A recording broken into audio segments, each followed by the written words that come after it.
Good morning, my fellow yoga travelers. I'm mighty glad to be alive today, and I hope that you are too, as we continue to live, laugh, love, learn, linger, live the life we love. It's Thursday, so it's story day. Today, at the Palace of Bird Beaks, Yemenite tale.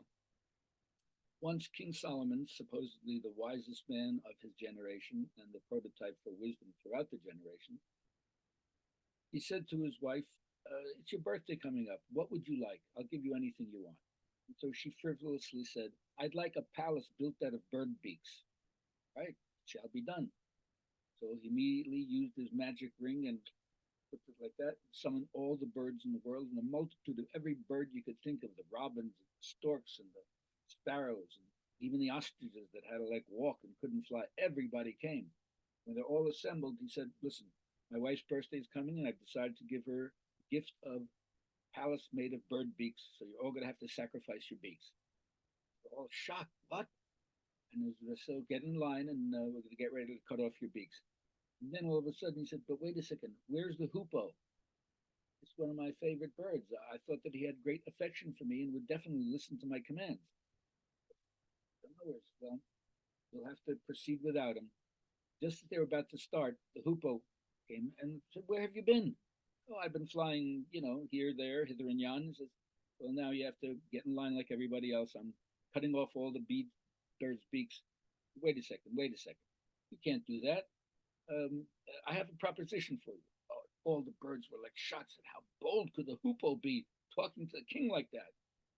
The king smiled and said, "Okay, what's your proposition?" He says, "I want to tell you three riddles. If you guess all three riddles, I'll easily give my beak up and surrender to everybody. But if you don't, you have to let us go." King Solomon said, "All right, I agree with that. What's the first riddle?"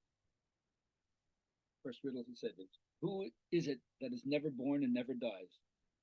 And without a nanosecond of wasted time, King Solomon says, "The creator, of course, who made everything. He made the plants and the animals and the birds." He looked at all the birds and all of a sudden got a little cringe at, these magnificent creatures to the point of losing their beaks.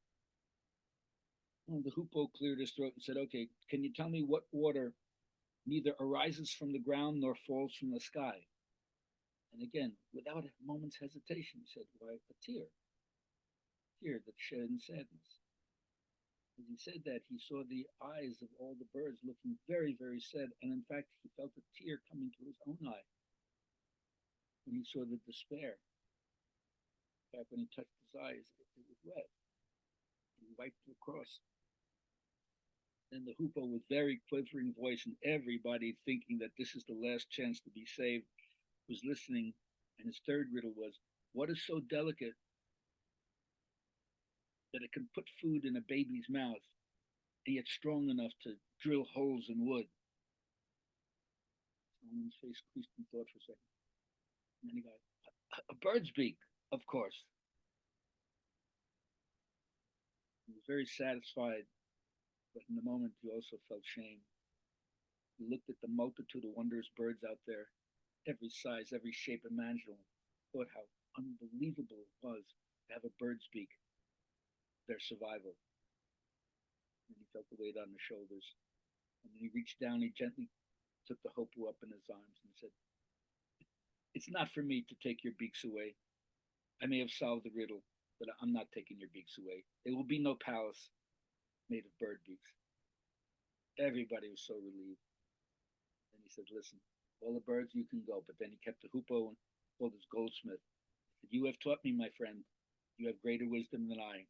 You're the king among birds." And so he had his goldsmith fashion a small crown of gold. And to this day, if you look at the hoopoe, that's why it has that golden crown on its head. So that teaches you that true wisdom can be found even in the smallest of us. So, my friends, as you go about your day today, step into your power. Each one of you has a potential lion inside you. And the lion is like an alpha animal.